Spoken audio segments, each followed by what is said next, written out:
So now we're going to move on to the washer fluid for your windshield washer system. Some of these, the tank is up and quite visible. Some are very hidden and very difficult to see. In new vehicles, you don't even get this much exposure, and this vehicle is only 5 years old. In this one, it's very clear where it is. It's up front, and it has a symbol of your typical shaped windshield, and it has dotted spray lines to indicate that this is your washer fluid.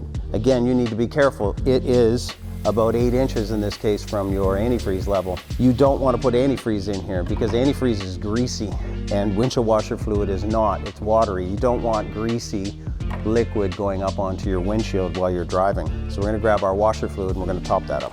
So we're using a minus 35-degree washer fluid, and again we're going to tip this not forward like this. We're going to tip it on its side.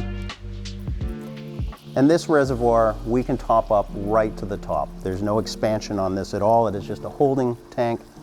We know this one to be empty, so it should take this entire jug. Now with washer fluid, it really is about how frequently you're washing your windshield.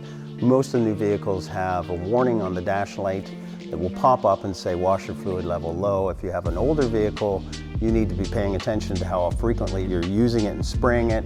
This is clearly not something you want to fill every 6 months. You want to fill this almost monthly because you don't want to be out in a slushy environment and not have proper washer fluid. We'll put that cap back on. This cap is just a press cap, unlike the coolant, which is a twisted cap.